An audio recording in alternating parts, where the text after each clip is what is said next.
Hmm. Welcome back, everyone, for the final time. And once again, I'm your host, Tamid, and today we're going to look ahead to the future of politics, to the future of Gen Z, and to the future of this world. What lies ahead? Will the opposition leaders really change themselves? Is it really going to be different case, or is it something that we should change ourselves? Well, let's start with Rashid today. Let's see what he has to say. Thanks, Tamid. And I think the future of politics with Gen Z looks promising, but it's going to be very different from what we have seen before. And Gen Z approaches to leadership is collaborative and inclusive. We are seeing a shift from traditional ranked governance to a more organized model where diverse voices are heard, and issues like climate change, mental health, and digital rights are now at forefront, driven by Gen Zs. Well, Rashid, while I admire Genji's passion, but I have a question. Can they sustain this energy as they move into leadership roles? Or activism and governance are two very different areas, right? Governance demands compromise, negotiation, and sometimes making unpopular decisions. Gen Z is idealistic now, but the true test will be whether they can balance their ideals with the realistic of leadership. Sarita, you raise an important point, but I think Gen Z's adaptability will help them bridge that gap. This is a generation that grew up in a fast challenging world, constantly learning and adapting to new challenges. Their ability to learn new things and data driven for decision making is smoothing no other generation has mastered, I think. Take Kenya's youth lead political movements or July Revolution in Bangladesh. These aren't passionate protests; they are strategic, tech-driven campaigns that shows change's potential for the governance. So I Yeah, I think agree I, with you. yeah, Yeah, I I agree got with the you. point, Like, Rohin.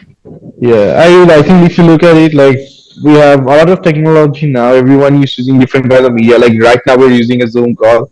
I think with this way, with using these strategies, using this medium, using this new different type of technology, I think it's as the generation who grew up on technology.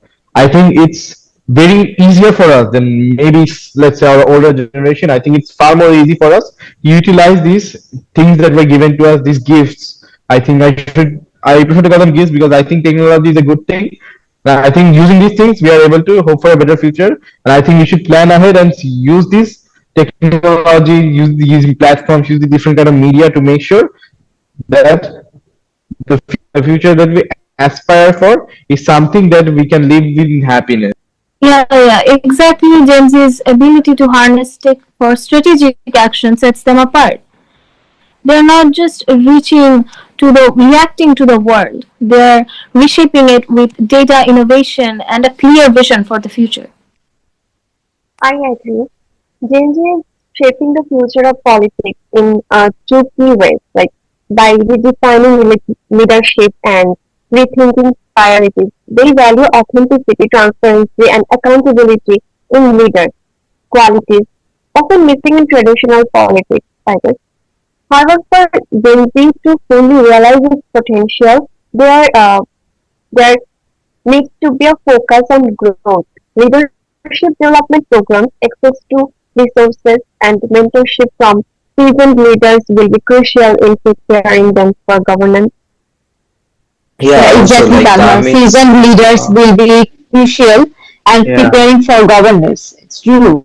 Yeah, and also like Thomas said, we are now in a Zoom call, like doing this podcast. But also we can use these thing too, like these online social medias to encourage us and to lead us through this governance, I think, and also which will help in our climate change situation. Well, I think we should not forget the role of global challenges in shaping Zen's future in politics. Issues like climate change, then economic inequality, and technological disruption will definitely the political landscape that they inherited. Gen Z's ability to tackle these problems will depend on their resilience and innovation.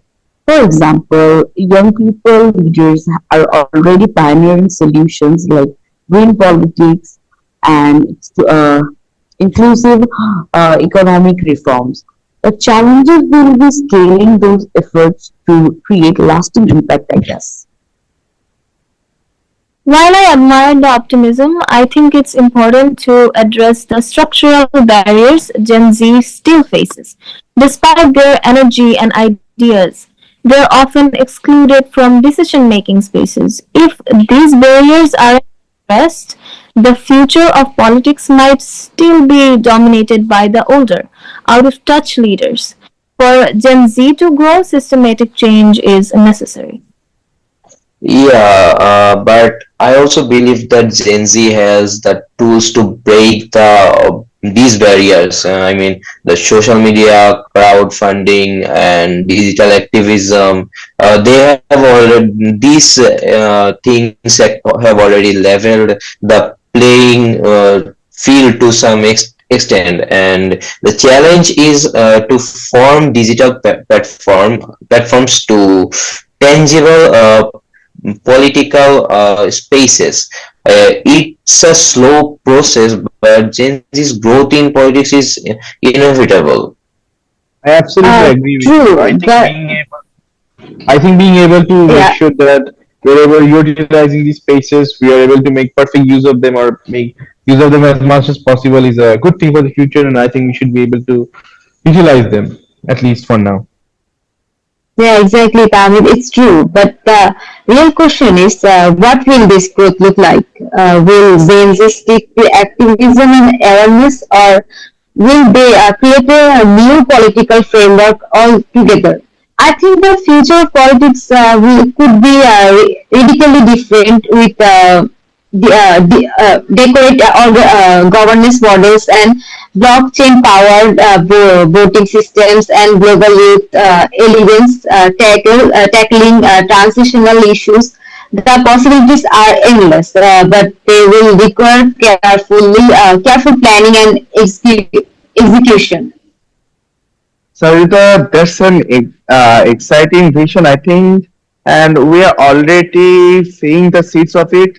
Gen Z is pushing for political systems that are more inclusive, transparent, and trade-driven. I think Gen Z is prioritizing empathy, equality, and sustainability in politics. If they can establish these values in governance, the future of politics will truly of transformative, I think.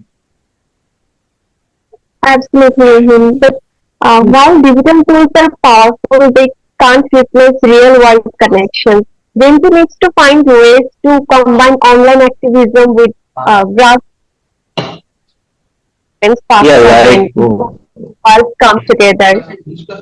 yeah, like we said in the previous episode, or also in this episode, like we can use the social media to make connection with other countries or international in governance. I think uh, yeah, this is it. And also in other, I think we also talked about the awareness of Gen Z. So I think if we follow these things, and this will help us to make this whole thing, make that world change or something, make the world beautiful and Awesome, Yes, all. we I said think, everyone. Yeah, exactly.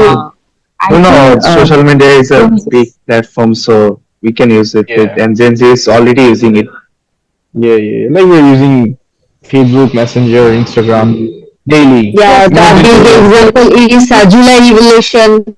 Yeah, Yeah, lots of people. we didn't have the internet that time, and we used Mm, various of apps to communicate with the other people. yeah. So different type of media platform can help the protest to get engaged. Social Yeah, also basically going the powerful reaches networking. everyone. Yeah, and Yeah, ultimately Yeah, this isn't just about technology, it's about our values. Gen Z Yeah, is for the starting future, to what we're going to do. And sustainability Gen Z's policy. growth Yeah. in politics not only depends on like technology, it also I guess depend on the mentorship they get, the guidance they get. Mm. Proper guidance can lead the future of politics in favor of Gen Zs, I guess. Yeah, Yeah, I agree with I everyone. totally Yeah. agree with you. Like we can Yeah, see the and interim also government, there are two young leaders who lead us in their protests, and we just hear them up and go into the protest to fight against the government. So I think the unity among us, the main power. Yes, unity also matters in this type of situation, in Possibilities this are type of endless, but movements as well. they will Gen not Z be careful handled. inclusive Yeah. and just To sum up, I think it's good to conclude that the future of politics with Gen at the forefront, I think it's full of promises, it's full of talents, it's full of a bright future, and I think we are going to enjoy what's to come. And obviously, that's I think all we have for today. Everyone will depend on their mentors, the teachers, their parents, especially, and maybe in this even in this world right now, there's lots of oppressive leaders going on. If you look at US, even USA, everyone talks about the American dream, but if you look at USA, Donald Trump, Joe Biden, lots of things going on, and there's lots of different situations happening elsewhere. And I think it's up to us, it's up to the future generation to tackle these challenges, to overcome these obstacles, and make sure that not only us, but our parents, our siblings, our friends, our relatives don't have to suffer the consequences for something that they did not wish, that they did not choose. So that's all up to us, and I think it's all we have for today, everyone. Thank you for giving us the time. Everyone would like to appreciate your time, and I think, as especially as the host, I think I had a very enjoyable time. And good luck, everyone. Well, let's hope for the best and make sure that you're aware, you're healthy, and most of all, you're happy. Good luck. Bye bye.